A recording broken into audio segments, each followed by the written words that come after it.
Assalamualaikum warahmatullahi wabarakatuh. Bismillahirrahmanirrahim. Alhamdulillahi rabbil alamin.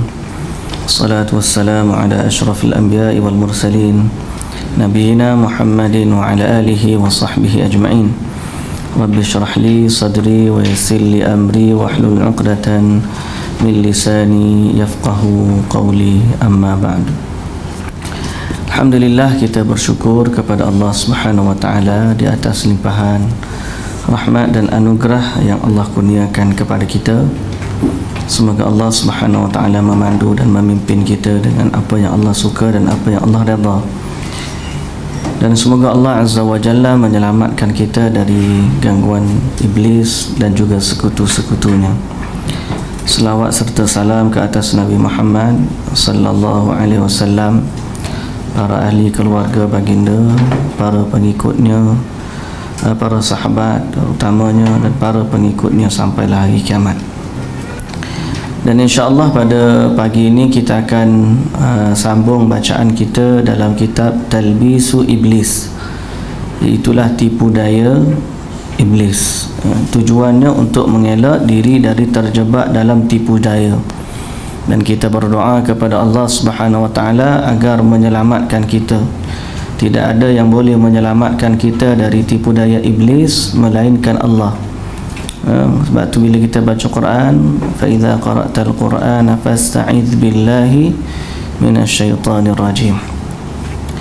Baik, bab yang kita nak baca pada pagi ini ialah talbisu iblis atas ahli ibadah yang melakukan amar ma'ruf nahi munkar. Talbis iblis atas ahli ibadah yang melakukan amar ma'ruf nahi munkar. Okey.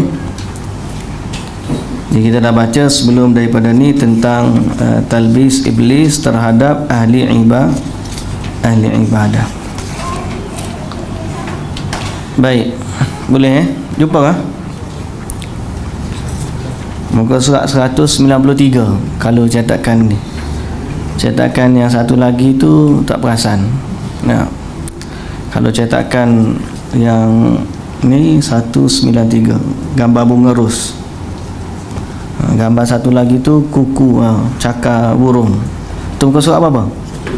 125. Baik.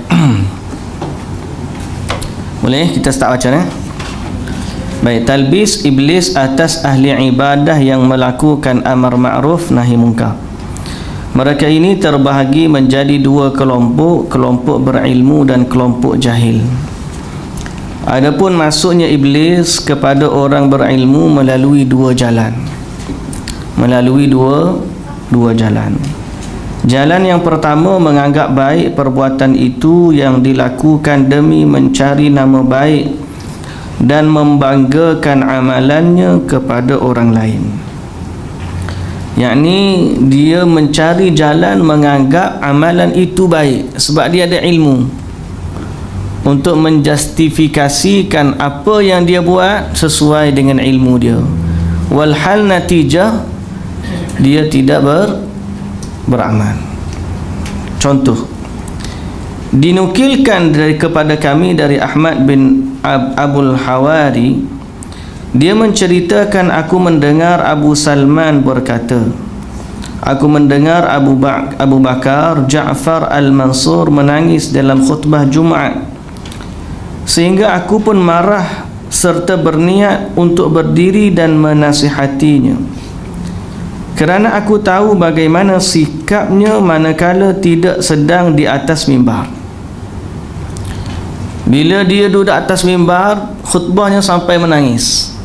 Sedang dia tahu, dia Ahmad bin Abul Hawari ni ataupun Abu Salman ni, dia tahu bahawa Abu Bakar Ja'far Al-Mansur ni di luar khutbah bukan begitu. Bererti dia ni berpura-pura menangis dalam khutbah. Dia berhasrat untuk berdiri dan menegur, namun aku segan berdiri untuk menasihati khalifah. Dan orang-orang yang duduk melihatku dengan cara menatap. Kemudian terlintaslah di dalam benakku pandangan baik atas tindakan itu yang mengakibatkan Khalifah Abu Ja'far memerintahkanku agar dibunuh, sehingga aku mati bukan atas niat yang benar. Maka aku pun duduk dan diam. Akhirnya apa yang dia buat? Dia duduk dan diam. Dia tidak menjalankan amar ma'ruf nahi munkar, tapi syaitan menampakkan diamnya itu sebagai sesuatu yang baik. Kadang-kadang kita dalam bab ni pun nak tegur seseorang, tapi ada je bisikan untuk iblis kata, baik tak tegur, nanti kamu tegur nanti lagi masalah. Nah, dan seumpama dengannya. Akhirnya jadilah kita orang yang tidak melakukan amar ma'ruf nahi munkar. Dijustifikasikan benda tu sebagai baik. Kadang-kadang kita nak tegur orang solat sebelah kita, ya, aku nak tegur dia ni lepas mayang. Lepas mayang mungkin aku tegur ke, jadi cerita lain pula. Tak apalah. Akhir sekali dia dibiarkan dengan kesalahan dia dalam solat. Tapi di saat kita nak tegur tu, dia kata mungkin ada orang lain lagi nak tegur, ataupun mungkin kamu lebih baik bagi kamu tak tegur, dan seumpama dengannya. Jadi jalan pertama, iblis menipu orang berilmu dengan menganggap baiknya perbuatan yang dilakukan itu, walaupun sebenarnya dia meninggalkan benda yang baik. Jalan yang kedua, marah untuk kepentingan diri sendiri. Boleh jadi di awal, boleh jadi timbul di saat dia sedang mengajak kepada kebaikan, lalu orang-orang menyambutnya dengan penghinaan hingga dia membela diri. Okey. Umar bin Abdul Aziz berkata kepada seorang lelaki, andai aku tidak dalam keadaan marah, nescaya aku akan menghukummu. Kamu sengaja memancing amarahku. Aku khawatir hukumanku bercampur antara marah kerana Allah ataupun marah kerana diri sendiri. Jadi sebenarnya kadang-kadang ditipu orang yang berilmu, dia nak marah atas diri sendiri, tapi kerana adanya ilmu, dia tepek atas jenama marah kerana Allah. Padahalnya isu peribadi, bukan isu agama, tapi dibawa kepada isu agama, nak menjustifikasikan bahawa apa yang dia buat itu adalah benar. Sedangkan marahnya isu peribadi, bukan isu manhaj. Kita bersama dengan tu, bersama dengan ni, bersama, tapi akhirnya dibina atas ilmu. Oh, dia ni sebenarnya tak betul begini. Umar bin Abdul Aziz dia bimbang di saat dia marah kepada orang tu, sebenarnya dia marah kerana dirinya, bukan kerana Allah Azza wa Jalla. Tapi itu adalah antara pintu talbis yang iblis suka cucuk. Sebab tu kita berdoa kepada Allah Azza wa Jalla supaya di saat kita baca kitab ini, janganlah Allah juga memudahkan atau memberi iblis jalan untuk menguasai hamba-hambanya yang beriman ataupun menguasai kita yang berada dalam majlis ilmu ni. Illa ibadaka minhumul mukhlasin. Allah Ta'ala kata, iblis bagi kamu kekuasaan untuk menggoda manusia, kecuali ataupun illa ibadaka minhumul mukhlasin. Iblis kata, aku ganggu semua hamba-hambamu kecuali hamba-hambamu yang ikhlas kepada Allah Azza wa Jalla. Jadi semoga Allah Azza wa Jalla memandu hati kita kepada keikhlasan, dan semoga Allah Subhanahu wa taala menyelamatkan kita daripada gangguan iblis dalam soal amar ma'ruf dan juga nahi munkar. Itu pada orang yang tahu, pada orang yang tahu. Sedangkan jika pelaku amar ma'ruf itu jahil, maka syaitan mudah mempermainkan. Pastinya dia lebih banyak menimbulkan kerosakan dari berbuat kebaikan. Sebab amatlah mungkin dia melarang sesuatu yang dibolehkan oleh ijma' ulama ini, ijma' ulama umat ini. Boleh jadi dia mengingkari takwil rekaannya dan mengikuti mazhab yang salah. Mungkin juga saat mengingkari kemungkaran, dia memecahkan pintu, memanjat pagar, memukul pelakunya dan menuduhnya berzina.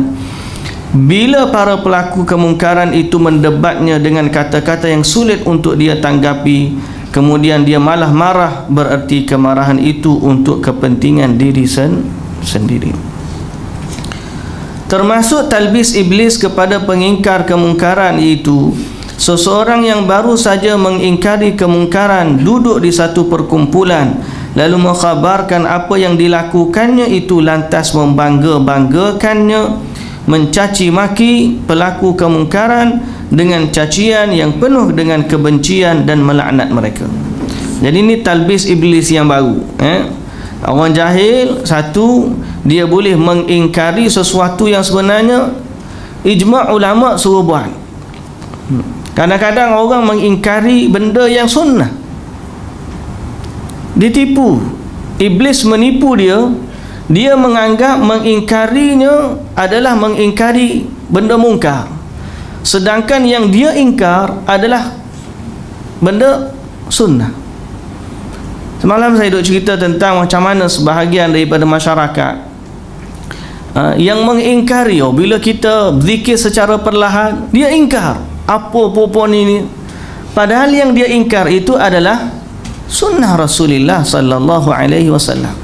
Dia ingkar orang sehingga dia nak suruh orang-orang yang melakukan sunnah Rasul ni pergi halau dia, jangan duduk sini dan sebagainya. Dia suka, dia mengingkari sesuatu yang diijma'kan oleh para ummah atau ulama ummah sebagai baik, sesuatu yang mungkin dari hadis Nabi sallallahu alaihi wasallam. Jadi ini talbisu iblis terhadap para ahli ibadah.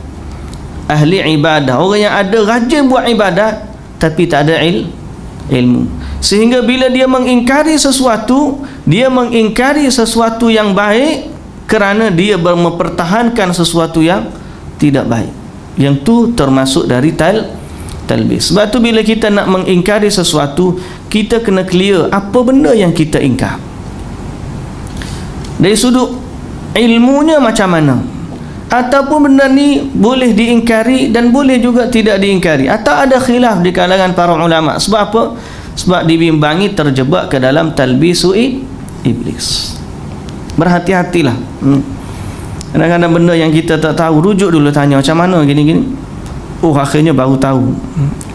Kadang-kadang kita tak kenal pun siapa yang bagi tahu, kita pun komen macam-macam, akhirnya dia baca tu hadis Nabi tu, aduh, barulah dia terdiam dan sebagainya. Jadi dalam bab tu jangan tertipu dengan iblis. Di saat kita nak buat amar ma'ruf nahi munkar, cek dulu apa benda yang kita nak ingkar tu. Takut-takut sebenarnya yang diingkari itu adalah sunnah. Takut-takut yang diingkari itu adalah sunnah. Jangan ikut orang je, tu tak betul, kita pun kata tak betul. Cek dulu, selidik dulu. Itu talbis terhadap orang jahil yang pertama. Talbis yang kedua yang kita baca tadi, bahawa mereka mengingkari benda mungkar betul dah, tapi ditipu oleh iblis, berbangga-bangga dengan apa yang mereka lakukan, sehingga mereka mencela, melaknat, memaki pelaku kemungkaran yang mereka nasihatkan. Sehingga selepas daripada tu dia dok bincang, dia tu bukan orang baik sangat sebenarnya. Dia pergi buat benda, dia mengingkari kemungkaran satu bab, tapi akhirnya dia mencela pelaku tu. Malah padahal dia kata apa? Boleh jadi orang Iraq itu sudah bertaubat. Lepas daripada tu, orang tadi lepas kena nasihat dia taubat. Boleh jadi mereka jadi lebih baik dari yang telah memberi nasihat. Tapi dia duduk cerita macam-macam, atau dia mengingkari satu benda bab tu je, dia lupa kepada kebaikan orang yang lain. Itu juga termasuk dalam talbisu iblis. Di saat kita mengingkari sesuatu kemungkaran, ingkarlah kepada perbuatannya, tidak kepada pelakunya. Pelakunya boleh bertaubat kepada Allah. Boleh jadi di saat dia melakukan kemungkaran tersebut dia jahil, dan di saat dia bertaubat kepada Allah, dia jadi lebih baik dari orang yang menasihatinya. Jadi cara mana? Kalau kita mengingkari satu kemungkaran, tutuplah keaiban orang yang kita ingkari itu. Boleh jadi dia tak tahu, boleh jadi dia sudah bertaubat dan seumpama dengannya. Tapi syaitan ni kadang-kadang dia nak buat modal cerita sedap. Ada benda-benda macam ni buat modal cerita, sedap. Dia tu aku kenal dia tu dulu, ya Allah. Dia, aku kenal dia jak kecil lagi, budak lagi aku kenal dia macam mana. Kita pun start cerita dulu dia begini. Boleh jadi yang dia cerita tu orang tu ni orang tu pun tak ingat dah maksiat tu. Sebab dia sudah bertaubat kepada Allah, meninggalkan jalan kemaksiatan, dia jadi orang yang baik dan dekat dengan Allah Subhanahu Wa Taala. Sehingga bila kita mu dulu buat gitu tak, dia pun terkejut, siapa pula ayat cerita tu. Jadi talbisu iblis supaya orang yang mengingkari kemungkaran dia membuka keaiban orang yang diingkarinya atau mencaci dan melaknatnya. Padahal menutup aib seorang muslim hukumnya wajib selagi mungkin dirahsiakan. Aku mendengar cara sebahagian orang jahil mengingkari kemungkaran, kemudian dia menyerang satu kaum tanpa memastikan yang sedang mereka lakukan. Dia malah memukul mereka dengan pukulan menyakitkan, juga memecahkan bekas-bekas, padahal semua itu cerminan kebodohan. Sementara orang yang berilmu, kalau dia mengingkari kemungkaran, anda akan aman dari kesan buruknya. Sungguh para salafus salih berlemah lembut pada waktu mengingkari kemungkaran. Ambil poin ni. Sungguh para salafus salih sangat-sangat berlembut pada waktu mengingkari kemungkaran. Silah bin Usaim rahimahullah melihat seorang lelaki yang sedang berbicara dengan wanita, dia berkata, sesungguhnya Allah melihat kalian berdua. Semoga Allah menutupi kesalahan kalian sebagaimana halnya Allah menutupi keaiban kami. Orang itu pun sedar bahawa yang tadi nak bagi adalah nasihat. Akhir sekali dia akan tersipu malu dan dia akan pergi. Kadang-kadang begitu cara para salaf untuk menasihati. Melihat kepada situasi dan keadaan. Orang tu baru kita kenal hari ni, ataupun baru berjinak-jinak dengan Islam, tiba-tiba kita bagi syarahan kau kat dia. Akhir tu sekali kata, aku pada sekali ni ni payah ni ngaji baik dengan orang agama ni, semua benda tak betul berlaku. Contoh, kita tahu benda tak betul, bukan bermaksud kita mengiyakan kebenaran, tetapi melakukan amar ma'ruf dan nahi mungkar ada fiqahnya. Sebab tu kita bercadang nak buat satu seminar amar ma'ruf nahi mungkar, tapi tahun depan lah. Tahun depan tu pun tak lama dah, ni bulan 11 dah, bulan 12, tahun depan tu 2-3 bulan lagi, tahun depan lah. Buat fiqah amar ma'ruf nahi mungkar. Supaya apa? Supaya kita nak menilai bagaimana bentuk amar ma'ruf nahi mungkar di kalangan para salaf, macam mana mereka mendekati orang-orang yang mereka nak ingkari, hikmahnya macam mana. Termasuklah kata Silah bin Usaim ni, bila dia tengok orang yang berdua-duaan, dia kata, sesungguhnya Allah nampak apa yang kamu buat, dan semoga Allah menutup keaiban kalian sebagaimana dia menutup keaiban kami. Orang tu kena kata gitu, dia pun sedarlah. Cuma kita akan bincangkan juga selepas daripada ni, ada beberapa perkara yang kita kena tengok bagaimana diri kita bila saat kita buat amar ma'ruf nak memberi kesan kepada orang yang kita nasihati. Silah juga pernah melewati orang yang sedang bermain-main. Tanpa segan dia bernasihat kepada mereka, saudara, apa pendapat kalian mengenai seorang yang hendak melakukan perjalanan jauh namun dia malah tidur sepanjang malam dan bermain-main sepanjang hari? Kapankah dia boleh menyelesaikan perjalanannya? Nasihat dia tu macam tu je. Okey? Bila kalau dia ni perjalanan panjang, malam tidur, siang main, macam mana dia nak sampai ke destinasi yang dia kehendaki? Seorang lelaki dari mereka faham akan maksud perkataan tadi, lantas dia berkata kepada teman-temannya, sesungguhnya orang ini mengajari kita. Kemudian dia dan teman-temannya pun bertaubat. Orang yang paling patut dan berhak diingkari dengan kelembutan adalah para penguasa. Bagi mereka dikatakan, Allah sudah memuliakan kalian, maka dari itu kenalilah nikmatnya. Sungguh nikmat Allah itu akan kekal dengan mensyukurinya. Janganlah kalian membalas kenikmatan dengan kemaksiatan. Jadi kalaulah orang yang paling berhak untuk mendapatkan kelembutan dalam teguran kita supaya tidak mendatangkan natijah yang berbeza dari apa yang diharapkan, maka orang itu adalah para penguasa kerana mereka memiliki kuasa. Okey, nasihatilah macam mana yang kita mampu. Tulis buku, hadiahkan kepada dia buku dan sebagainya.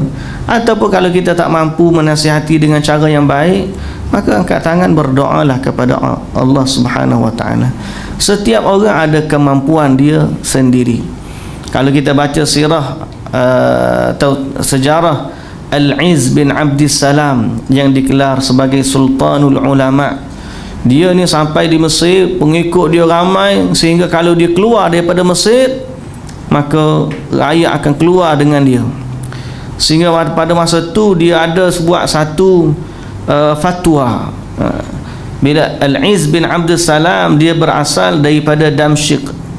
Dia nama dia Abdul Aziz bin Abdul Salam Ad-Dimashqi Al-Misri Al-Syafi'i. Ad-Dimashqi kerana dia lahir di Damsyik, besar di sana dan kemudian jadi alim di sana. Tapi di sana dia mengeluarkan fatwa haram menjual senjata kepada tentera salib, sebab tentera salib pada masa tu nak serang Mesir. Tetapi raja pada masa tu tak puas hati dengan fatwa tu, sebab dia yang nak jual senjata. Dia berpakat dengan tentera salib untuk menyerang Mesir. Pada masa tu ditangkap Syekh Izzuddin bin Abdissalam. Kemudian Syekh Izzuddin bin Abdissalam dibawa sampai ke satu tempat. Kemudian orang tentera salib tanya, dia ni siapa? Oh, dia ni seorang begini, ceritalah. Dia kata, kalaulah dia ni berada di kalangan kami, nescaya kami cium kakinya ataupun begitulah, maknanya menunjukkan penghormatan. Berlaku perang, akhirnya kalah tentera salib dan kalah tentera Syam. Syekh Izzuddin diambil kemudian dibawa ke Mesir. Sampai di Mesir mengajar lagi, sampai ke satu peringkat dia mendapati pembesar-pembesar, ramai pembesar-pembesar adalah berasal dari golongan hamba. Hamba milik Baitul Mal Muslimin. Hamba milik Baitul Mal Al-Muslimin. Kemudian bila dia mengeluarkan fatwa bahawa hamba ni kalau dia tak merdeka, maka pemerintahan dia tak sah. Sebab dia ni hamba, macam mana dia boleh jadi pemimpin kepada orang merdeka? Apatah lagi dia adalah harta kepada Baitul Mal Muslimin. Lalu dia memfatwakan bahawa raja-raja ni kena jual dulu dan harta jualan tu dimasukkan kepada Baitul Mal. Marah pembesar-pembesar, termasuklah yang marah timbalan raja pada masa tu. Akhir sekali, oleh kerana raja dah tak nak terima nasihat dia, dia tak memberontak. Dia pun tak apalah, kalau raja tetap dengan pendirian raja, kami keluar daripada Mesir. Dulu dia masuk kepada Mesir, akhir sekali dia kata, kalau tak nak kita keluarlah, ni keluar daripada kerajaan. Dia tak memberontak dari sudut angkat senjata dan sebagainya. Dia nak hijrah pergi tempat lain. Bila hijrah tempat lain, rakyat kata kalau dia hijrah, kami pun nak hijrah juga, nak ikut dia. Sehingga ada seorang penasihat raja kata, tuanku, selamatkanlah kerajaan tuanku. Kalau dia keluar, rakyat-rakyat akan keluar. Kerajaan tuanku ni tak ada rakyat. Kerajaan apa kalau tak ada rakyat ni?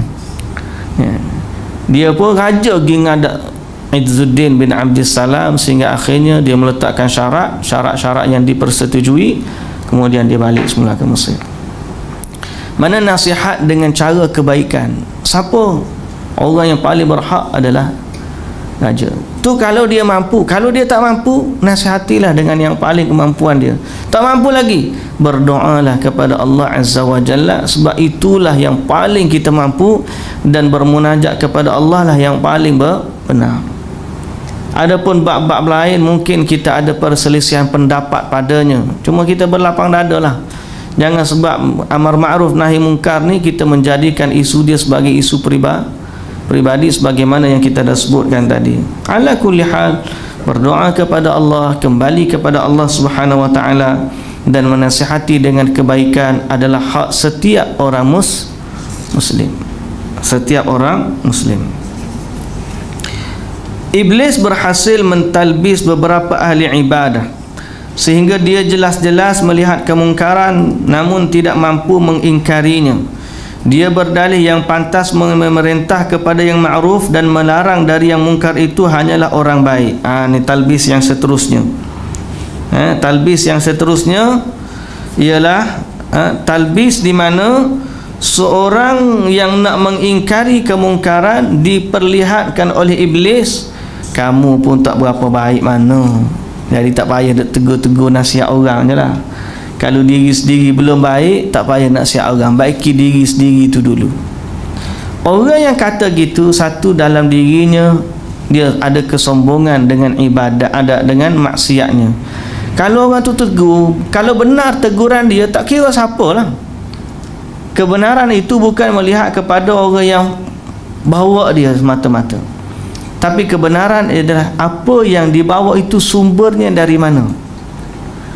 Pembawa tu boleh jadi betul, boleh jadi tak betul, tapi kalau message yang dia bawa itu benar dari Al-Quran dan juga As-Sunnah, maka itulah kebenaran. Baik, sekarang ni kalau tak baik, orang kata tak payah nasihat lah, kamu pun belum tentu baik lagi, baiki diri dulu sebelum baiki orang lain. Dia panggil kita buat kempen semak hadis, dia buat kempen semak diri. Betul tak? Kita buat kempen semak hadis, kemudian orang bawa kempen semak diri. Kita setuju kempen semak sendiri, dan kita juga setuju kempen semak hadis. Bukan bermaksud bila kempen kita buat kempen semak hadis, kita tak setuju kempen semak diri. Kita setuju. Kita setuju kempen semak hadis, dan kita juga setuju kempen semak diri. Cuma di saat orang yang tak baik memberi nasihat kepada orang yang baik, dan message yang dia bawa tu benar. Lah ni orang tu orang biasa je. Mungkin dia ni baru belajar, seminggu dua ni baru belajar. Ilmu pertama dia belajar, dia pergi kelas orang usah lalu ilmu tentang hadis palsu. Tak dia belajar hadis sahih. Tahu-tahu dia palsu dulu tu. Patutnya dia belajar betul dulu, baru belajar tak betul dah. Tak apalah, tiba-tiba pergi belajar palsu lalu. Minggu kedua dia pergi masjid, dia dengar seorang ustaz tu baca hadis palsu. Dia berkata, ustaz, hadis tu palsu.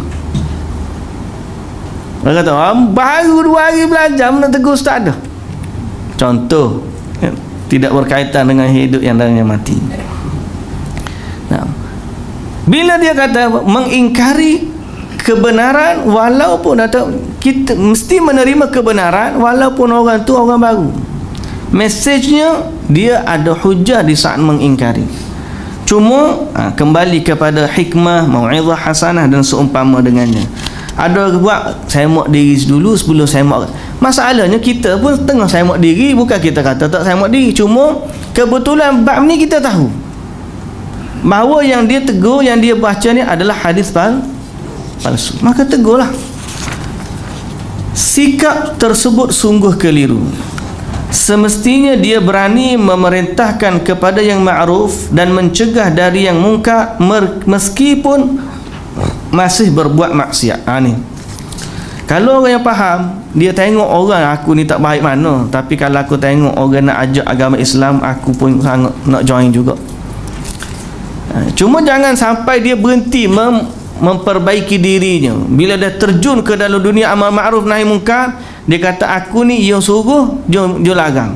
Jadi aku tak terlibat untuk mengoreksi ataupun muhasabah diri sendiri. Itu tak boleh lah. Okey? Sebab apa? Dia boleh menegur dalam keadaan masih lagi buat maksiat, tegur orang lain. Cuma dia mesti ingat bahawa jika dia mengingkari kemungkaran dalam keadaan bersih dari kemungkaran, pengingkarannya lebih berpengaruh, atau kita kata lebih memberikan kesan, lebih memberikan kesan. Tapi apabila tidak bersih dari apa yang dilarang tersebut, pengingkarannya hampir tidak berpengaruh atau tidak berkesan. Manakala dia ni tak jaga hubungan dia dengan Allah, nasihat dia mungkin orang ambil, mungkin orang tak ambil.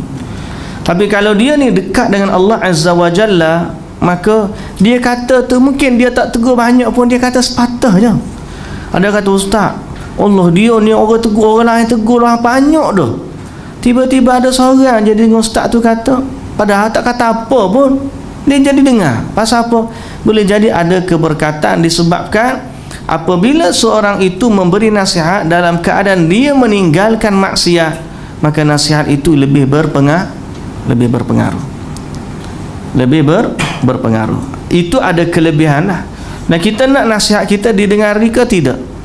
Mesti nak suruh dengar. Maka dengan sebab itu muhasabahlah diri dan perbaiki diri. Dalam masa yang sama, jangan menghalang di saat ada benda mungkar yang kita mampu cegah, kita yang aku tak boleh cuba sebab aku belum baik lagi.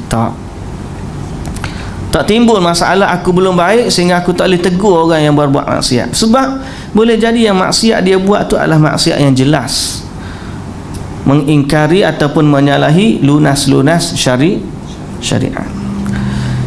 Ibnu Aqil rahimahullah menuturkan, pada zaman kami melihat Abu Bakar Al-Aqfali yang hidup di masa Al-Qaim.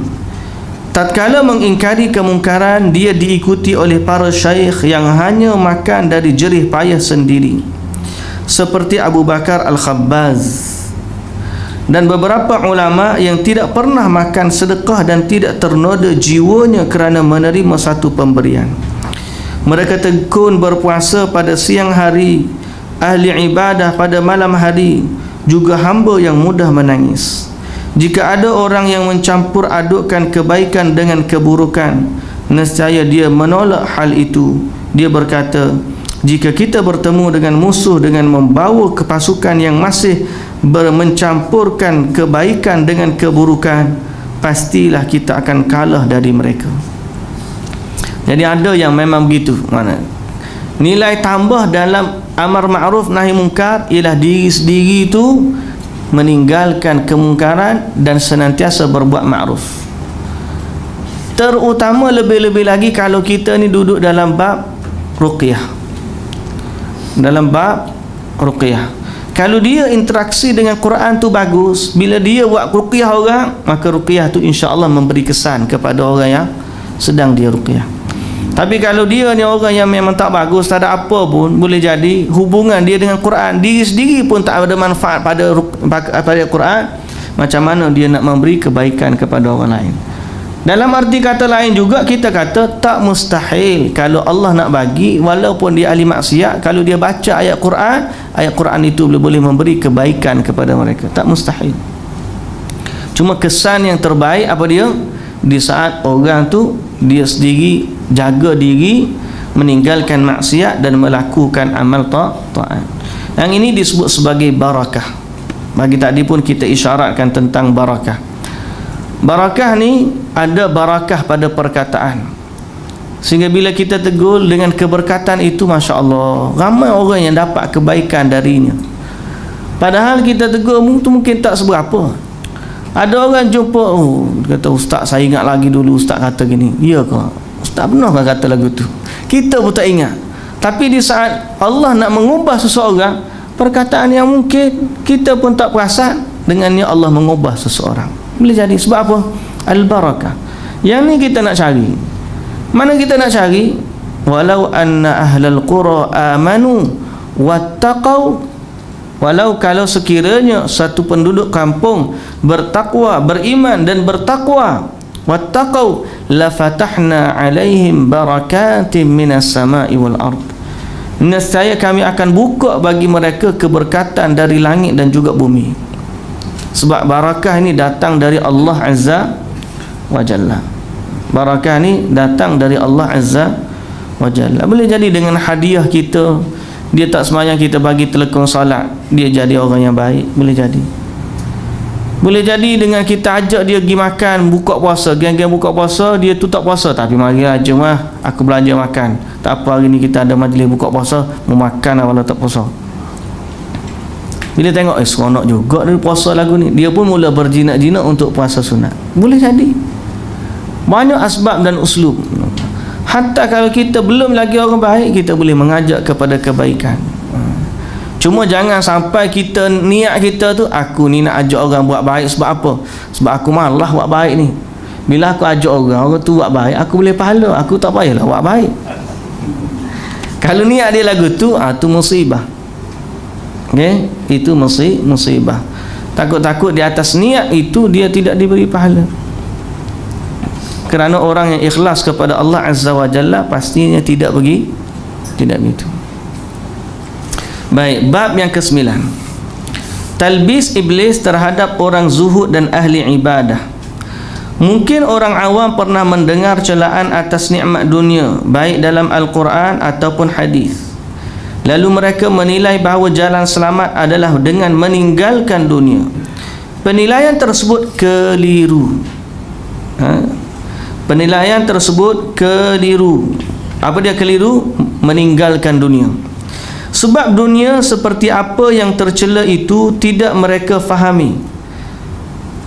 Seperti apa yang tercela itu tidak mereka fahami.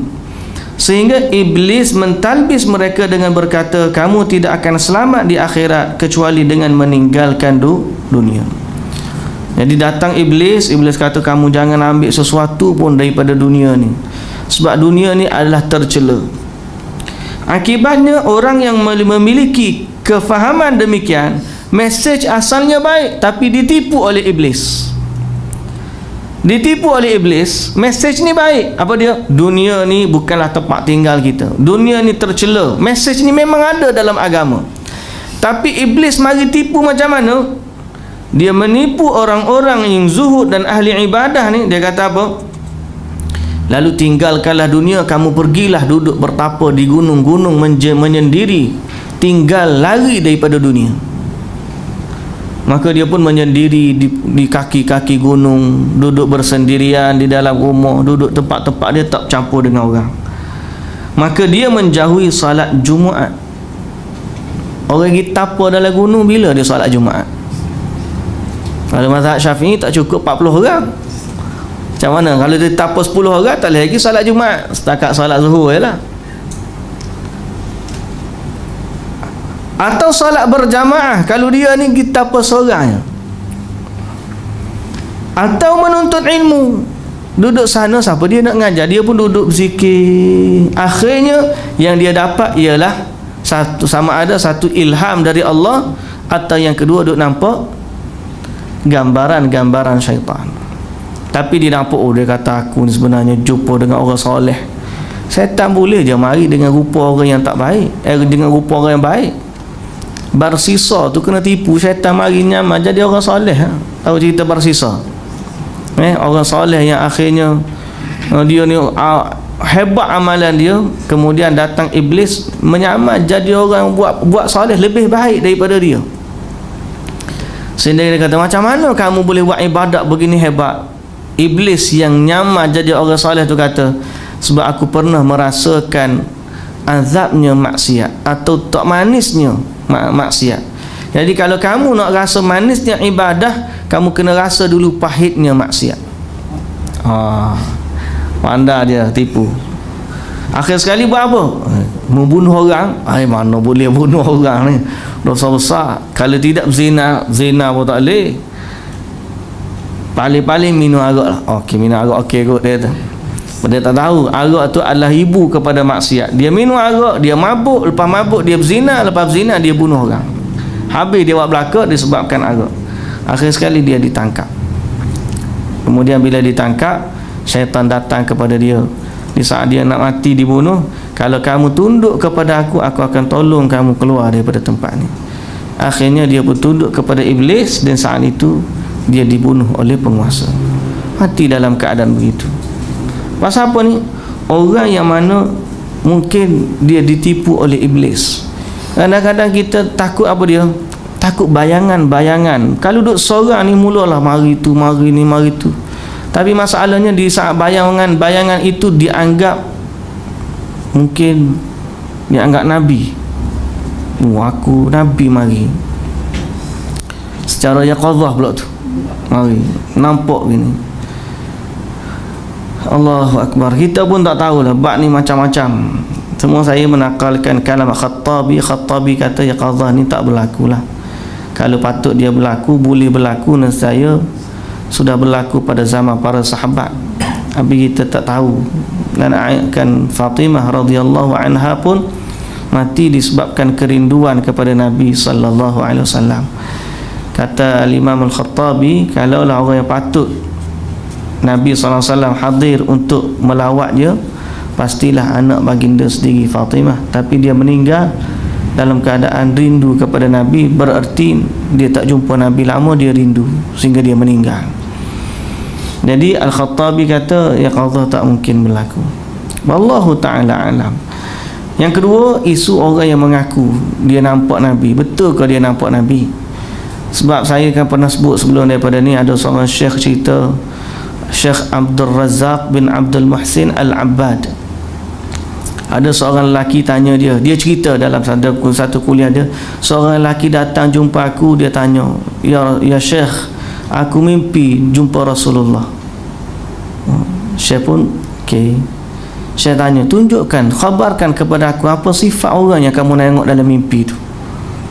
Dan aku tengok orang pakai jubah putih, wajah dia sangat cantik, dagu dia sangat licin.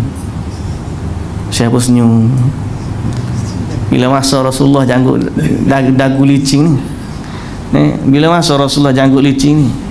Jadi saya kata sebenarnya yang kamu tengok tu bukanlah Nabi, tapi kamu ditipu oleh iblis bahawa kamu nampak tu Nabi sebab kamu tak kenal Nabi macam mana. Berapa banyak orang yang ditipu begitu. Dia duduk sendiri, kemudian dia berzikir, kemudian dia anggap Nabi mari. Kita suruh dia bagi tahu apa sifat Nabi SAW. Yang kamu nampak tadi sama tak dengan kitab yang menceritakan sifat Nabi macam mana? Jadi Syekh Abdul Razak bin Abdul Muhsin Al-Abbad kata orang tu, kamu tidak nampak Nabi, cuma kamu ditipu. Memang syaitan tak boleh menyerupai Nabi, tapi syaitan boleh datang dengan rupa orang lain tapi tipu orang, inilah Nabi.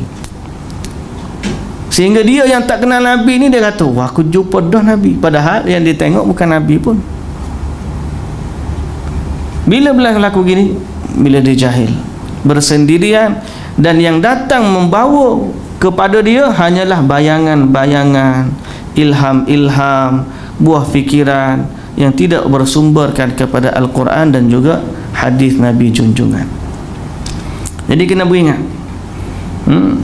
mereka mengubah diri menjadi seperti haiwan liar, terbayang olehnya bahawa itulah zuhud yang sesungguhnya. Keyakinan ini didukung oleh lingkungan saat mendengar fulan pergi entah ke mana dan mendengar fulan beribadah di gunung. Padahal saat itu orang lain pula sokong, dia ni pergi bersendiri, pergi tapa dan sebagainya. Padahal saat itu mungkin dia memiliki keluarga yang akan terlantar jika ditinggalkan. Atau terkadang ada yang masih mempunyai ibu yang pasti menangis kerana berpisah dengannya. Semua ni telah datang dengan hadis yang nyata bahawa Nabi SAW larang ataupun Nabi suruh seorang pemuda yang mari berbai'ah kepada Nabi untuk jihad, Nabi suruh dia balik gembirakan ibu bapa dia. Itu hadis yang sahih dari Nabi SAW. Di sisi lain, waktu itu orang ini masih belum mengetahui rukun-rukun salat yang sesungguhnya, dan dimungkinkan juga dia punya tanggungan yang belum dia tunaikan kepada seseorang. Dalam masa yang sama dia nak pergi tapa, ilmu tentang rukun-rukun salat pun belum habis lagi belajar. Okey, ilmu tentang rukun-rukun salat atau tanggungan keluarga pun tak lepas lagi, nak pergi tapa dan sebagainya. Iblis leluasa menipu orang seperti itu sebab kurangnya atau sedikitnya ilmu yang dia miliki.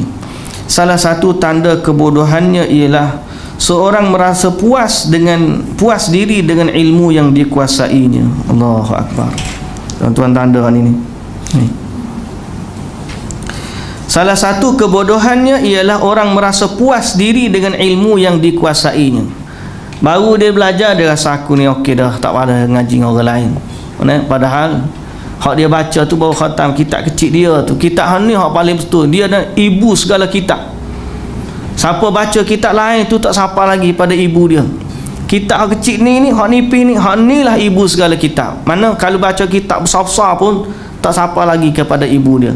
Tak sampai kepada hakikat, tak sampai kepada makrifat, tak sapa lagi kepada darjat yang dia kehendaki. Akhirnya dia merasa puas dengan ilmu tu, padahal dia hanya ada sedikit ilmu. Dia boleh kata ilmu ustaz tu bawah tapak kaki dia ya. Dia boleh kata macam tu. Dan ada pun orang kata macam tu.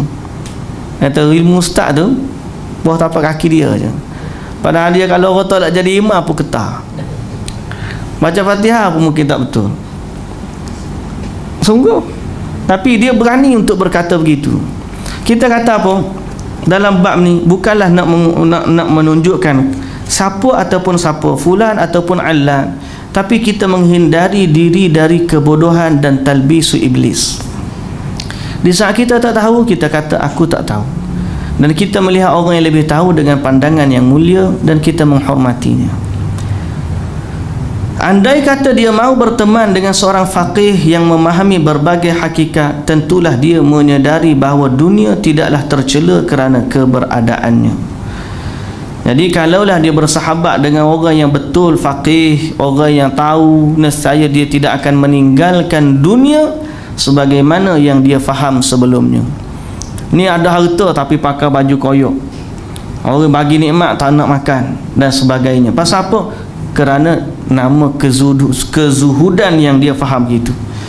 Jadi kalaulah dia bersahabat dengan orang alim, dia nescaya tahu bahawa nikmat yang diberi itu bukanlah tercela.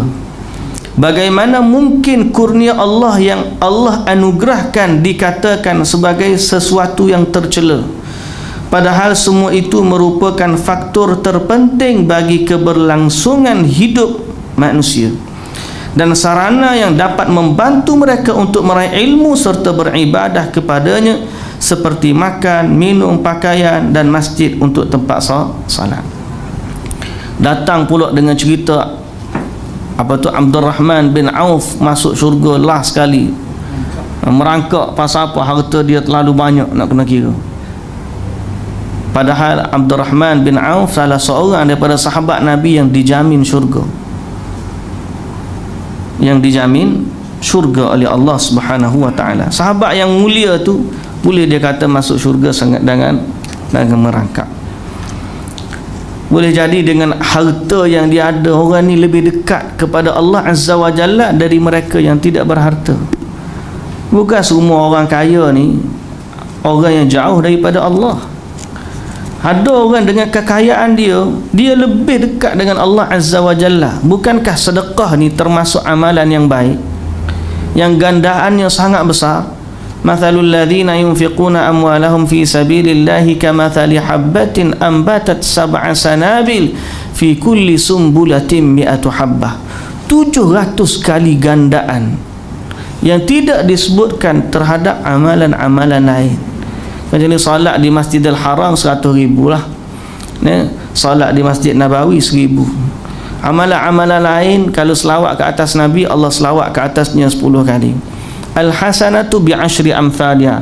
Gandaan yang umum sekali diganda, satu kebaikan digandakan 10 kali ganda. Itu umum. Yang kita tak tahu gandaan seperti sabar, innama yuwaffas sabiruna ajrahum bighairi hisab. Sabar kita tak tahu gandaan dia berapa, sebab nilai sabar tak sama. Orang ni sabar lain, orang itu sabar lain, susah kawan ni lain, susah kawan tu lain. Yang kita tak tahu juga mungkin pahala seperti apa dah tadi, gandaan 100,000 pada salat, gandaan pada pahala puasa yang kita tak tahu berapa kali ganda. Umumnya satu amalan sama seperti 10 kali ganda, kecuali puasa, kecuali sedekah dan ibadat-ibadat yang besar, yang mana gandaan dia boleh sampai 700 kali ganda. Jadi tak mustahil orang yang kaya dan dia menafkahkan dengan hartanya, dia mendapat kebaikan yang panjang, yang banyak selama orang guna wakaf dia. Jadi kita tak boleh nak kata semua orang kaya tu tidak zuhud. Tak. Ada yang zuhud. Maksud zuhud apa? Dunia tidak berada di hatinya. Dia kaya tapi dia tak tertipu dengan dunia.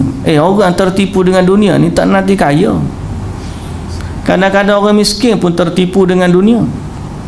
Dia miskin, tak tertipu dengan dunia, baru dapat 100, 200, baru dapat 500, mula dah tertipu. Tak nampak yang baik, tak nampak yang buruk, tak nampak yang benar, tak nampak yang salah. Padahal baru sedikit baru. Makna zuhud tu perlu didetailkan. Maka yang tercela adalah mengambil sesuatu dari dunia secara tidak halal. Yang tu baru tak boleh. Atau memanfaatkan nikmat secara berlebihan, melampau, atau tidak sesuai dengan kadar keperluan peribadi, atau membelanjakan harta atas dasar keinginan nafsu, bukan atas izin syariat. Yang tu betul tercela. Tapi kalau dia dengan harta yang ada dia gunakan untuk kebaikan, maka tidak tercela harta dia yang ada. Okey. Perlu diketahui bahawa mengasingkan diri ke gunung merupakan perbuatan terlarang, kerana Nabi SAW melarang seorang lelaki bermalam seorang diri. Melakukan perbuatan yang rentan ini, dari meninggalkan salat Jumaat dan berjamaah, merupakan sebuah kerugian dan bukan satu keuntungan. Menjauhkan diri dari ilmu dan ulama justru memperkuat dominasi kebodohan. Meninggalkan ayah dan ibu menurut kes di atas termasuk tindakan derhaka kepada orang tua, dan derhaka kepada mereka termasuk dosa besar. Dia nak mendekatkan diri kepada Allah dengan kezuhudan, tapi dia meninggalkan banyak sangat fadilat-fadilat lain. Itu tak termasuk kita sebut tentang ada orang bahaskan innallaha yuhibbul 'abdat taqiyyal khafi. Sesungguhnya Allah suka kepada hamba yang bertakwa, yang al-khafi, yang menyendiri. Dia pun kata menyendiri di sini maknanya tak campur dengan orang dan sebagainya. Jawapannya salah. Penafsiran hadis itu bukan menyendiri begitu. Menyendiri yang dimaksudkan dalam hadis itu ialah menyendiri daripada fitnah. Di saat zaman fitnah dia lari daripada fitnah, menyendiri, itu betul.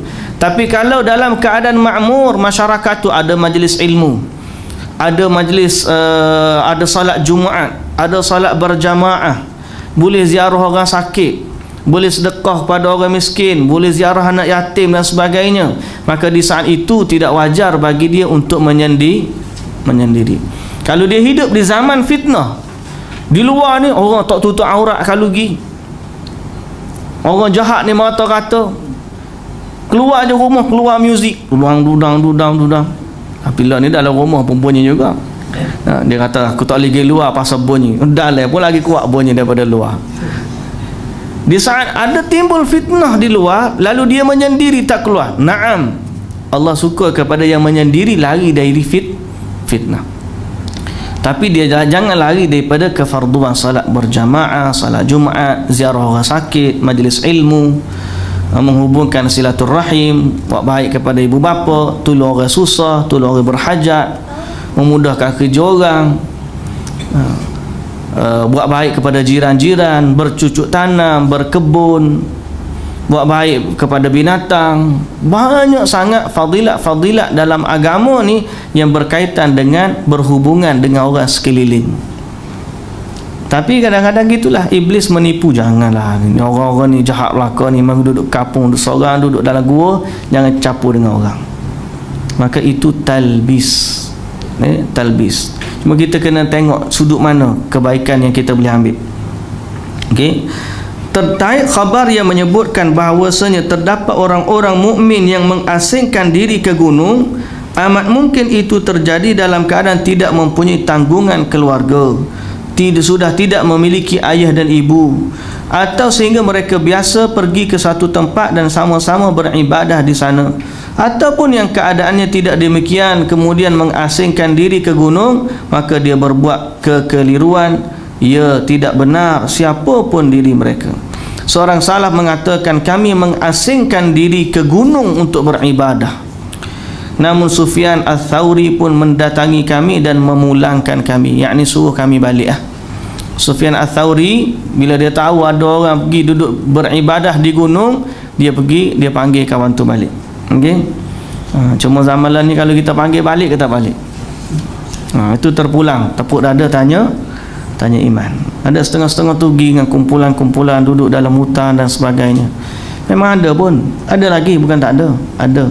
Biasanya tarikat-tarikat yang menyimpang, yang sesat, dia buat kumpulan-kumpulan, dia tak campur dengan orang, sehingga kadang salat berjamaah pun tak pergi, duduk sama-sama dia, kelompok-kelompok dia, semayang pun semayang sama dia. Setengah-setengah tu pergi bawa dalam hutan, berkampung, berminggu-minggu duduk training, katanya untuk tarbiyah diri dan seumpama dengannya. Tapi dalam keadaan tu dia lupa kepada syariat-syariat yang telah diajarkan oleh Rasulullah sallallahu alaihi wasallam. Tengok, kalau kita nak berhujah dengan Nabi sallallahu alaihi wasallam duduk dalam gua Hira bersendiri. Nabi sallallahu duduk dalam gua Hira ni, sallallahu alaihi wasallam duduk dalam gua Hira ni sebelum diutus jadi nabi ke selepas diutus jadi nabi? Sebelum diutus jadi nabi. Selepas Nabi diutus, apa yang Nabi buat? Nabi turun daripada gua Hira. Hari pertama Nabi dapat wahyu, Nabi turun daripada gua Hira. Soalan dia, selepas itu ada tak athar yang menunjukkan Nabi naik kembali bertapa dalam gua Hira? Jawapannya tak ada. Menunjukkan apa? Itulah syariat Islam yang diajar oleh Rasulullah sallallahu alaihi wasallam. Baik, kita akan pergi lagi. Bab kezuhudan ni bab yang banyak orang mungkin terlepas pandang.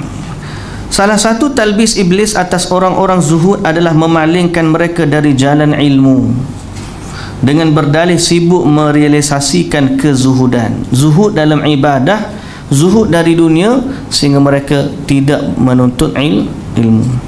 Dengan begitu, ni bagi orang yang terlibat lah. Kalau tak terlibat dengan tu, jangan terasa lah. Mohon tidak terasa, nanti dia kata ustaz tu kata ada.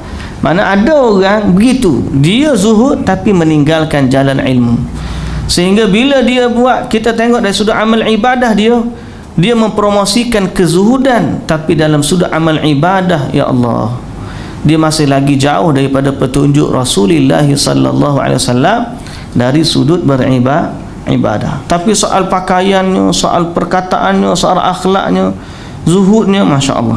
Okey. Jadi iblis memalingkan dia dari jalan ilmu. Dengan begitu mereka sudah menukarkan sesuatu yang hina dengan sesuatu yang mulia. Dia ambil sesuatu yang hina, dia tinggalkan sesuatu yang mulia. Mengapa demikian? Kerana manfaat yang dihasilkan oleh orang zuhud adalah sebatas dirinya sendiri, sedangkan manfaat yang diberikan oleh orang alim dapat dirasakan oleh banyak pihak.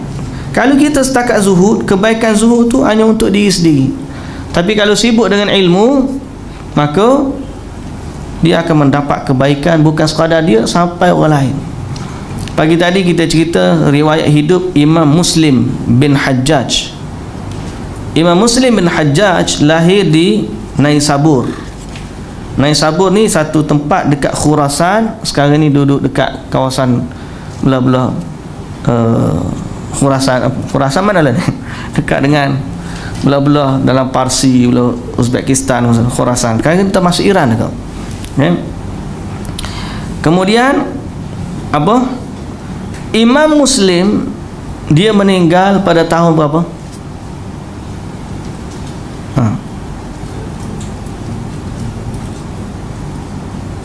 200 apa? 261 Hijrah. 261 Hijrah. Ilmu dia tak meninggal, dia je meninggal. Dia meninggal 261. Dia meninggal. Dia, ilmu dia sampai hari ni lagi hidup. Berapa ribu tahun dah?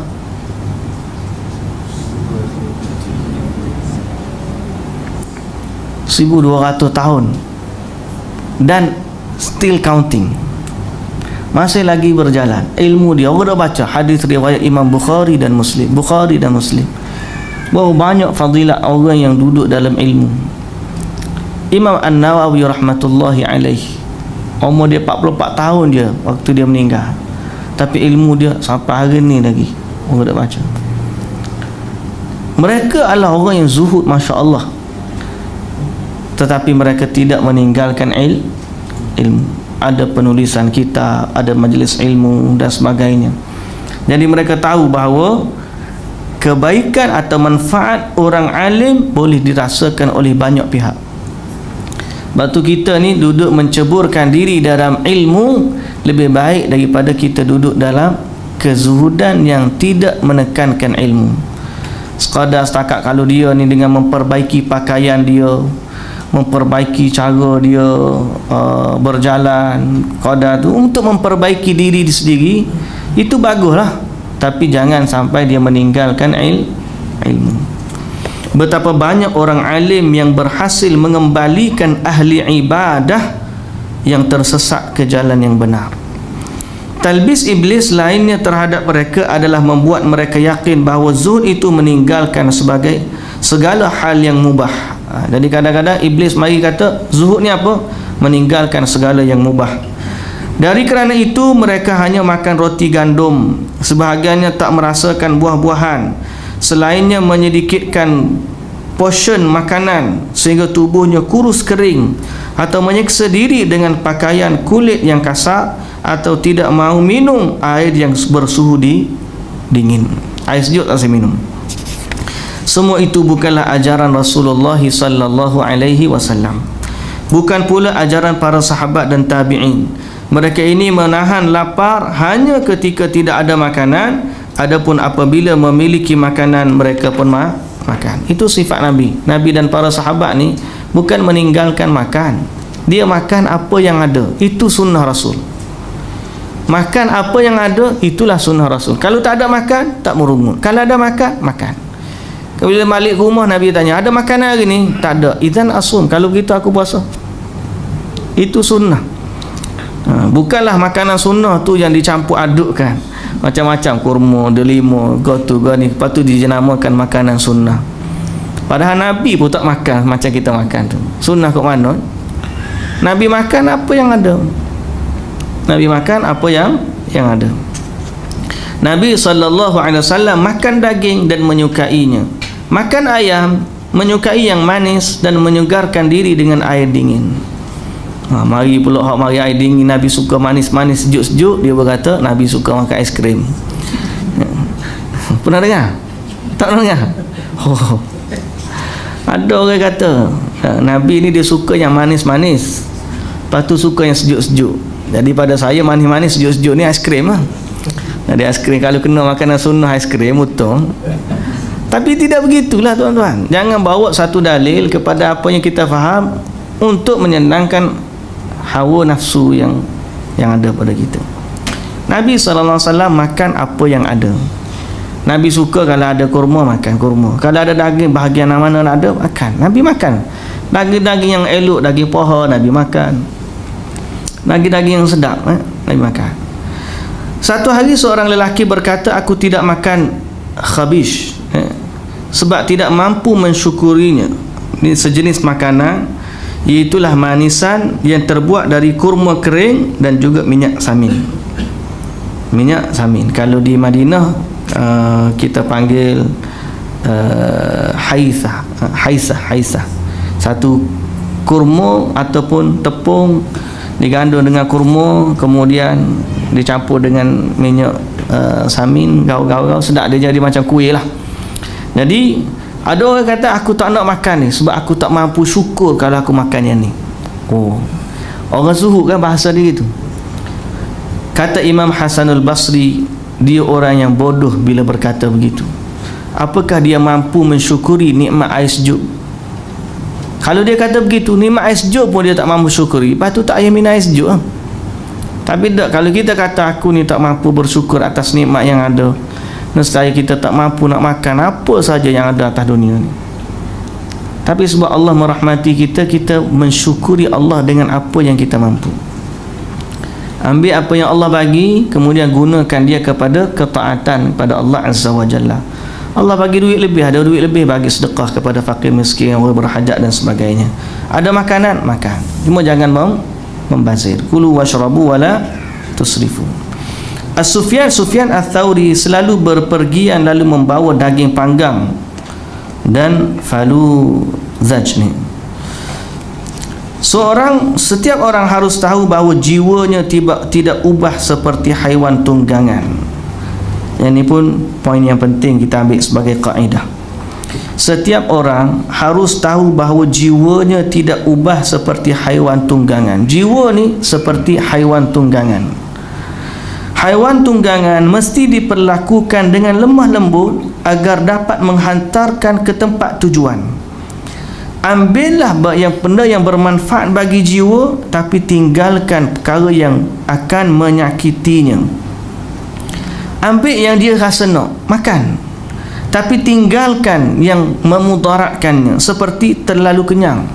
Jangan makan sampai terlalu kenyang atau berlebihan, kerana ini mengganggu jiwa dan juga agama. Boleh makan, dia asal boleh makan sampai penuh perut dia, sehingga malam tu nak bangun pun tak larat.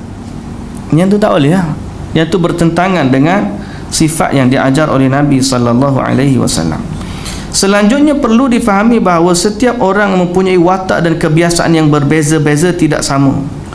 Orang Badui terbiasa mengenakan pakaian wool. Wool ni apa dia? Pakaian kulit, bulu yang kasar, okey, serta hanya minum susu. Dan kami tidak mencela mereka atas hal itu, kerana keadaan tubuh mereka mendorong hidup demikian. Sama juga dengan orang di pedalaman, mereka pakai pakaian daripada bulu dan juga memakan acak.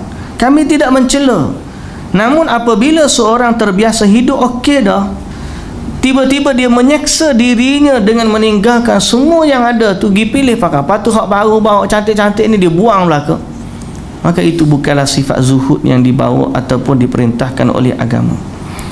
Jika dia mahu belajar bersikap zuhud atau lebih memilih meninggalkan syahwatnya, boleh jadi itu terjadi kerana ada sesuatu yang halal yang memang tidak boleh disingkapi secara berlebihan, atau sebab makanan lazat itu mendorong seorang untuk suka makan sehingga berakibat sering tidur dan bermalas-malasan. Yang tu lain, ya? Orang tersebut harus terlebih dahulu mengetahui apa yang membahayakan dan apa yang tidak membahayakan jika dia ditinggalkan. Jadi kalau dia nak buat niat baik, aku ni sebab apa, kalau aku makan memudaratkan, apa yang mudarat tu bagi tahu, cari betul, sehingga apa, sehingga dia tidaklah menyeksa jiwanya. Sebab Nabi SAW tidak begitu. Ada orang bernazar berdiri tengah panah dalam keadaan berpuasa, Nabi SAW kata apa?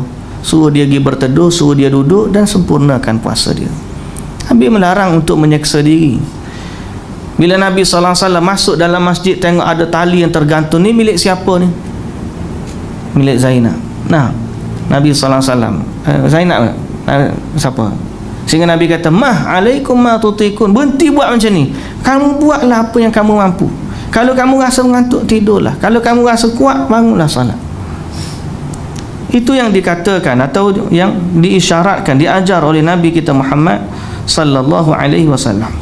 Janganlah anda memperhatikan perkataan Al-Harith Al-Muhasibi dan Abu Talib Al-Makki, ihwal menyedikitkan makan dan mujahadatun nafs, berjihad melawan syahwat dengan meninggalkan segala yang mubah, kerana mengikuti teladanan Nabi dan kebiasaan para sahabat adalah lebih utama.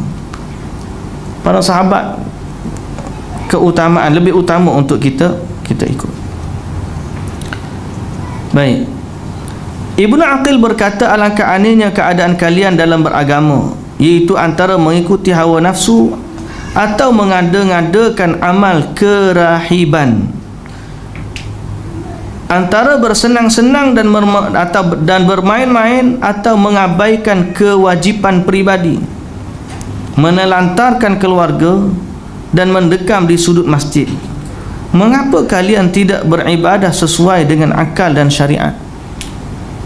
Syariat datang ni untuk memberi kebaikan kepada manusia, bukan dia jadi dekat dengan agama jadi lebih tinggal keluarga, lebih dekat dengan agama jadi orang yang tidak ambil berat hal jiran tetangga, lebih dekat dengan agama jadi orang yang mengabaikan anak-anak kecil yang nak bermain dengan ayah-ayahnya. Jangan.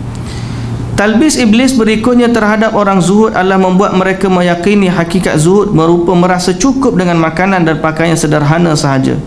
maka mereka merasa cukup dengan yang sederhana itu, namun hati mereka terus berambisi, bercita-cita meraih kekuasaan dan wibawa.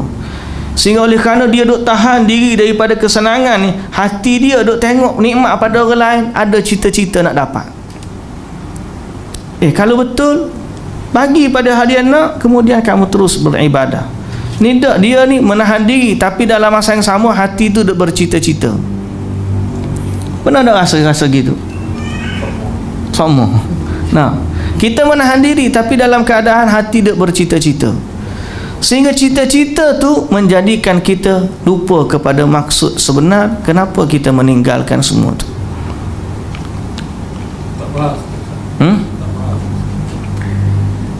Dia meninggalkan kenikmatan,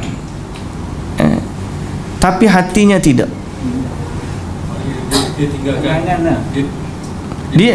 Dia tinggal semua benda mewah, pakaian yang cantik dia tinggal, tapi hati dia ada cita-cita nak tu. Kalau orang nak tinggalkan, sehingga bila dia tengok benda tu dia rasa tak nak, maknanya jiwanya juga dia didik sehingga jiwa dia tak nak, tak berkehendak kepada hak cantik tadi. Itu tak apa. Ni sekarang ni dia tinggal dengan kejahilan dia, tapi dalam masa yang sama tak didik hati dia, sehingga bila dia tengok benda cantik dia pun nak. Dia tengok benda yang mewah dia pun nak. Lalu dia duduk fikir, lagu mana aku nak dapatkan benda tu. Maknanya berbeza dengan orang, dia nak tapi dia lawan. Dia lawan. Memang dalam hati dia, kalau syaitan mari basic ilmu tu cantik, dia duk lawan, dia tak nak, tak apa. Atau memang sifat syaitan, memang suka gitu. Ni dah, dia dah layan, memang hati dia nak, cuma orang kata zuhud ni kena lagu ni. Sehingga dia pun sehingga kadang-kadang nampak padanya kezuhudan, tapi kalau sekali panggil dia datang majlis, demand dia jangan kira. Contohlah kita kata, tak kira lah, tak sebut siapa-siapa, cuma kita kata nilai kezuhudan tu mesti zahir dan juga batin. Jangan sampai dia mempromosikan zuhud tu gini-gini, tapi hatinya bercita-cita kepada benda yang sebagaimana yang disebut sini. Dia kata apa? Sehingga mereka, orang-orang seperti ini selalu menantikan kunjungan para penguasa, hanya memuliakan orang kaya tapi tidak acuh kepada orang miskin, berpura-pura khusyuk di hadapan orang lain seakan baru keluar dari musyahadah. Kadang-kadang salah seorang dari mereka ada yang sampai menolak pemberian harta agar bisa dikatakan pada dirinya terlihat ciri kezuhudan, padahal mereka selalu saja berharap akan kedatangan orang lain. Tangan mereka ingin dicium oleh para penguasa dan ingin mendapatkan tampuk kepimpinan duniawi yang paling tinggi, kerana puncak dari kenikmatan duniawi itu adalah mendapat tampuk kekuasaan peribadi. Boleh nampak tak? Kadang-kadang ada orang zuhud kepura-puraan, hatinya tidak. Beza dengan orang yang mana yang disebut tadi, dia berusaha untuk lari, mendidik dunia, mendidik hatinya untuk tidak cinta dunia. Syaitan nak suruh dia cinta kepada dunia, itu lain. Dia pun sehingga duk lawan. Dan kalau dia ambil pun harta yang Allah bagi dengan qadar yang bermanfaat dan tidak berlebih-lebihan bagi dia, dengan tidak memudaratkan dia, dengan syarat hati dia tidak terjebak dengan dunia. Yang tu tak tercela, cuma kena berhati-hati je lah, jangan sampai dia tertipu dengan dunia yang sangat menipu daya dia. Kita doalah kepada Allah Azza wa Jalla supaya Allah menjadikan hati kita ni penuh dengan rasa cinta kepada Allah, walau apapun kenikmatan yang Allah Azza wa Jalla bagi. Kalau boleh jadi seperti Nabi Allah Daud dan Sulaiman. Nabi Allah Sulaiman, dia minta dengan Allah kekayaan. Rabbi habli mulkan la yanbaghi li ahadin min ba'di. Ya Allah, kurniakanlah kepada aku kekuasaan yang tidak akan dimiliki oleh seorang pun selepas aku. Tapi Allah puji akhirnya Nabi Sulaiman, ni'mal abdu innahu awwab. Nabi Sulaiman ni sebaik-baik hamba, dia adalah orang yang taat kepada Allah. Bila dapat nikmat, apa kata Nabi Allah Sulaiman? Bila dia tengok singgah sana Balqis di depan mata dia, dia kata apa? Hadza min fadli rabbi liyabluwani aashkuru am akfur.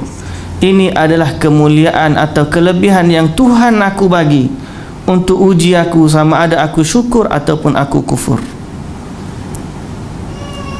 Nabi Allah Sulaiman ni kaya, sehingga Allah bagi kekayaan dia, semua yang ada di bumi ni tunduk pada kekuasaan dia. Hatta jin, kulla banna'in wa ghawwas. Kita baca dalam surah Sad apa dia? Allah tundukkan kepada dia setiap jin, banna, pembina-pembina, jin yang bina, dan juga ghawwas yang boleh menyelam ke dalam lautan. Jin boleh tunduk pada perintah Nabi Sulaiman, dia ambil barang di laut. Jin boleh tunduk perkataan Nabi Sulaiman, kamu bina bangunan ni. Angin, fasakharna lahur rih, angin pun tunduk kepada kekuasaan Nabi Allah Sulaiman. Tapi dalam keadaan tu Allah puji Nabi Sulaiman, ni'mal abdu, sesungguhnya dia adalah sebaik-baik hamba. Innahu awwab, dia orang yang taat kepada Allah. Dan ni macam mana kita nak letak diri. Tapi Nabi SAW, satu hari Nabi SAW waktu dia nak tangkap jin ifrit, dalam tafsir disebut, Nabi kata apa? Kalau tidak kerana aku teringat doa Nabi Allah Sulaiman, aku akan tangkap dan tunjukkan, ikat di tiang masjid, tunjuk kepada kamu, menunjukkan kekuasaannya Nabi Allah Nabi SAW yang Allah bagi kepada dia. Tapi dia teringat kepada doa Nabi Allah Sulaiman. Dan Nabi SAW diberi pilihan oleh Allah Azza wa Jalla, diberi pilihan sama ada nak dapat kekayaan dunia ataupun nak duduk dekat dengan Allah Azza wa Jalla. Di saat itu Nabi Muhammad sallallahu alaihi wasallam memilih untuk berada dekat dengan Allah Azza wa Jalla. Jadi kezuhudan, mujahadah tu bagus, betul. Tapi Nabi sallallahu alaihi wasallam tidaklah sampai baginda ni menolak makanan, kesenangan yang Allah bagi kepada dia. Nabi ada pakaian cantik Allah bagi kat dia, Nabi pakai tak? Pakai. Kemudian bila orang minta dengan Nabi, Nabi bagi. Nabi pakai pakaian cantik, orang tengok, oh cantiknya baju, Nabi bagi, ambil. Tak ada masalah bagi Nabi SAW. Orang bagi, pakai. Bila orang buat mimbar yang pada kayu yang cantik, semua kita tahu cerita mimbar menangis batang kurma. Asalnya batang kurma je. Wanita kata, ya Rasulullah, aku nak mimbar cantik Rasulullah. Boleh tak? Rasulullah kata buat. Tapi hatinya tidak tertipu dengan dunia. Ada sikap para sahabat, ada sikap untuk lari daripada dunia, ada. Tapi mereka tidak mencela dunia sehingga siapa yang mengambil dunia dia anggap cela, dihina dan sebagainya. Tidak. Dia ambil kerana dia lari kerana dia bimbang, hati dia mungkin tertarik atau terikat dengan dunia sehingga dia tinggalkan. Tapi bukan maksud dengan menyeksa diri sebagaimana yang dilakukan oleh orang-orang yang menamakan kezuhudan dengan meninggalkan kemewahan semata-mata. Jadi kita perlu berada memahami maksud kezuhudan yang sebenar adalah mencintai Allah Azza wa Jalla lebih dari segala-galanya, dan kita menolak sesuatu yang menjauhkan kita daripada cinta Allah. Di saat orang tu boleh mengawal dirinya dalam bab tu, kalau dia ada harta, dia jaga bab tu tak apa.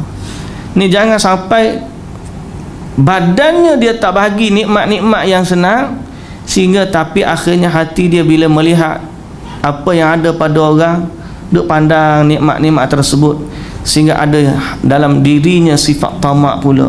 Natijah daripada dia tinggalkan tu, mari sifat tamak, mari sifat hasad, mari sifat dengki. Sebab apa?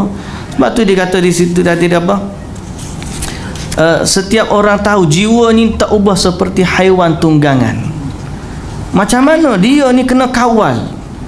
Binatang ni kita tak boleh kata mu jangan makan sebab kita nak tunggang dia.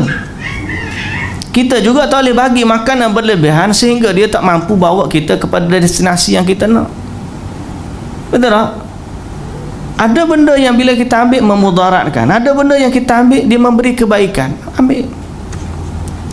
Jadi zuhud yang sebenar adalah lari daripada cinta dunia atau melebihkan cinta Allah Azza wa Jalla dalam keadaan apa pun yang dia ada. Okey.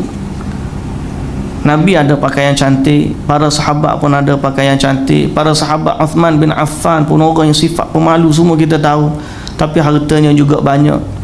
Selama apa? Selama dia mampu jaga dirinya daripada fitnah dunia. Yang tu yang kita bimbang. Hadirin dan hadirat yang dirahmati Allah. Tapi biasanya kalau kita ni terjun kepada kezuhudan saja, tak pergi kepada ilmu, kita takkan nampak benda ni. Sebab kita tak jumpa cara mana nak handle jiwa daripada cinta dunia di saat kita bermuamalah dengan dia. Sehingga orang bagi duit 1 juta kelabu mata. Orang kata begitu, kata begini, kita kelabu mata. Zuhud bukan dari sudut pakaian semata-mata. Zuhud ialah meninggalkan sesuatu yang dimurkai oleh Allah Azza wa Jalla. Macam mana dia boleh mendakwa kezuhudan macam yang Ibn Qayyim, Ibn Jauzi sebut, sedang dia meninggalkan mak ayah dia, sedang dia meninggalkan anak-anak dia? Itu bukan zuhud. Anak siapa tak boleh nak makan, zuhud kat mana? Sedang Nabi SAW kata setiap yang kamu bagi kepada ahli keluarga kamu bernilai sedekah. Setiap suap.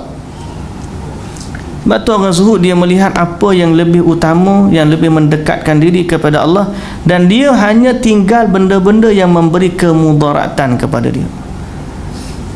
Dia cek diri dia, aku ni kalau kaya masalah tak sah. Tapi kalau dia pernah orang bagi harta, orang bagi dia bagi, orang bagi dia boleh sedekah, dia tahu diri dia macam mana. Lalu dia kata, semoga Allah Azza wa Jalla menerima amal kebaikanku. Dia mesti kenal diri dia siapa, mesti kenal jiwa dia macam mana, mesti didik jiwa dia. Di saat orang bagi sedekah, dia memberanikan diri untuk sedekah. Itu orang bagi hadiah kat dia, dia boleh bagi pula kepada orang lain. Nabi orang bagi baju cantik, orang tengok cantik baju Rasulullah pun, Rasulullah bagi. Rasulullah ni tidak menolak kalau ada orang minta. Dalam saat tu dia boleh handle begitu, tak apa. Ni dia zuhud. Bila orang bagi kat dia, tak boleh ni orang bagi kat saya ni, tak capai maksud yang dikehendaki. Boleh kecek buat hati ni mai payah. Saya duk cerita minggu lepas pun kita cerita benda yang paling payah kita nak jaga dalam hidup ni adalah masalah hati. Sebab dia berubah-ubah. Ada kala di saat kita tak nak kepada dunia, kita tolak sungguh tak sah. Ada kala di saat kita perlu, kita berharap kalulah aku ambil hari tu. Di saat kita ambil, mari pula pintu lain pula. Sebab dia sifat dia berubah-ubah. Sebab tu manusia dalam kezuhudan atau dalam mendekatkan diri kepada Allah Azza wa Jalla, dia mesti lihat natijah daripada semua ujian yang Allah bagi kepada dia ni, sama ada kesenangan atau kesusahan, ialah Allah nak tengok sejauh mana hubungan dia dengan Allah Subhanahu wa Ta'ala. Kalau dia zuhud dari dunia tapi salat dia macam sama je kita tengok, ataupun malah menambahkan rasa riak kepada Allah, riak kepada manusia, maka zuhud dia tidak bermakna pada masa itu. Jadi kita kena tengok, baca lagi apa perkataan para ulama berkaitan dengan masalah-masalah ni. Baik hadirin dan hadirat yang dirahmati Allah, ada panjang lagi cerita ni, termasuklah kritik terhadap orang zuhud. Jadi kita sampai pukul 1 nak 12.40 ni. Ada soalan nak tanya? Maknanya Ustaz, zuhud ni adalah orang yang dia mengambil apa saja yang mendekatkan dia kepada Allah. Katakanlah miskin tu menyebabkan dekat kepada Allah. Cek-cek hati dia, dia kata miskin boleh buat aku dekat kepada Allah. Dia ambil miskin. Tapi katakanlah ada seorang tu ada peluang kaya datang pada dia, dan dia rasa kalau aku kaya, aku akan lebih dekat kepada Allah, maka itulah zuhud pada dia. Boleh jadi, tapi rasa dia tu belum cukup untuk menjustifikasikan dia. Allah Azza wa Jalla di saat itu akan uji dia. Di saat itu, waktu dia mesti buktikan kepada Allah Azza wa Jalla apakah betul kezuhudan dia begitu. Kalau di saat dia diuji betul, maka insya-Allah itulah zuhud pada dia. Di saat, sebab ada orang tanya, ada dalam Quran Allah Taala sebut apa? Apa dah ayat tu saya lupa. Kejap tengok. Falamma atahum min fadli bakhilu bihi wa tawallahu wa hum mu'ridun. Fa'aqabahum nifaqan. Juzuk yang ke-10. Kejap. Juzuk ke-8. Yang ke-10.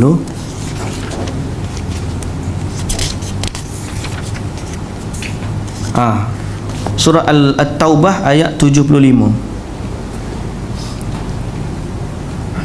Allah sebut sifat orang munafik ni. Kemudian dia kata wa minhum man ahadallah. Ada di antara mereka yang berjanji dengan Allah.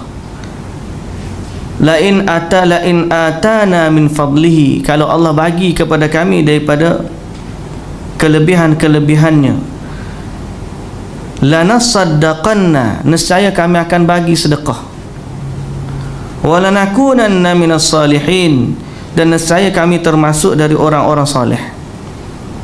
Ada orang kata begitu sebelum dia bagi, belum Allah bagi kat dia, dia kata falamma atahum min fadlihi, bila Allah bagi kepada dia daripada kemuliaan yang Allah, kelebihan Allah, bakhilu bihi, mereka jadi bakhil, wa tawallaw wa hum mu'ridun, dan mereka berpaling dan selalu menentang kebenaran.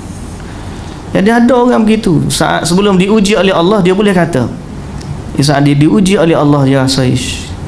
Tengok Nabi Allah Sulaiman alaihissalam, kita boleh kata dia ni zuhud, tapi sebelumnya tuan-tuan tahu, sebelum dia dapat angin sebagai tunggangan, dia memiliki kuda-kuda yang hebat. Dia memiliki kuda-kuda yang hebat. Kebetulan kita baru baca dalam tafsir surah Sad baru ni, dalam kuliah subuh kita ni, cerita Nabi Allah Sulaiman. Kata dalam ayat mana, wa wahabna li Dawud Sulaiman ni'mal 'abdu innahu awwab idh 'urida 'alaihi bil 'ashiyyi safinatul jiyad. Orang nak memahami masalah ni, dia pergi tengok dalam surah As-Sad, surah Sad ayat 30, 31, 32, 33. Nah, 33 dan seterusnya. Dia bacalah cerita Nabi Allah Sulaiman. Sebelum Allah bagi angin kepada Nabi Sulaiman, dalam ayat 30 ni atau 31, Allah bagi kepada dia kuda-kuda tunggangan yang hebat, sehingga akhirnya faqala inni ahbabtu hubbal khairi, aku telah mencintai kebaikan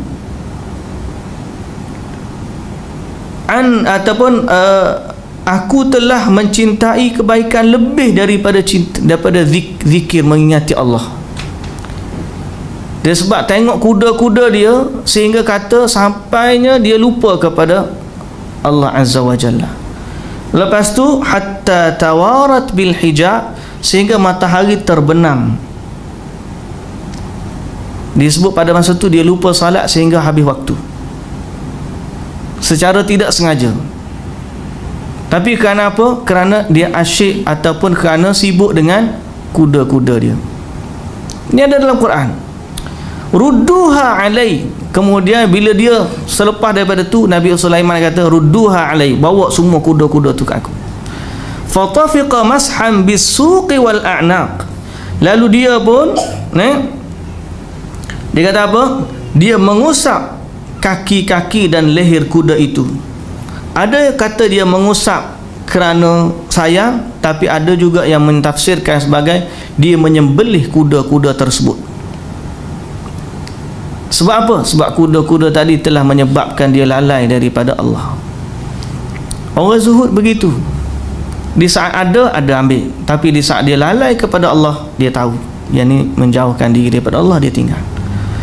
Bila dia Nabi Allah Sulaiman, Ibnu Jarir At-Tabari memilih pandangan dia mengusap itu bermaksud dia menyembelih kuda-kuda yang cantik tadi.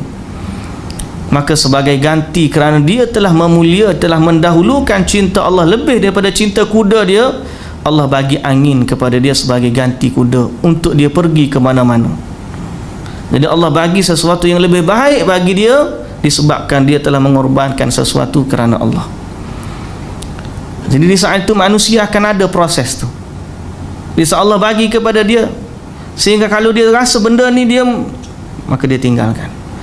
Jangan dia tiba-tiba dia meletakkan satu hukum, tak boleh berlaku ni, tak boleh berlaku. Tak. Apa yang Allah bagi, ambil. Tapi di saat dia ambil, tiba-tiba dia jauh daripada Allah, tinggal.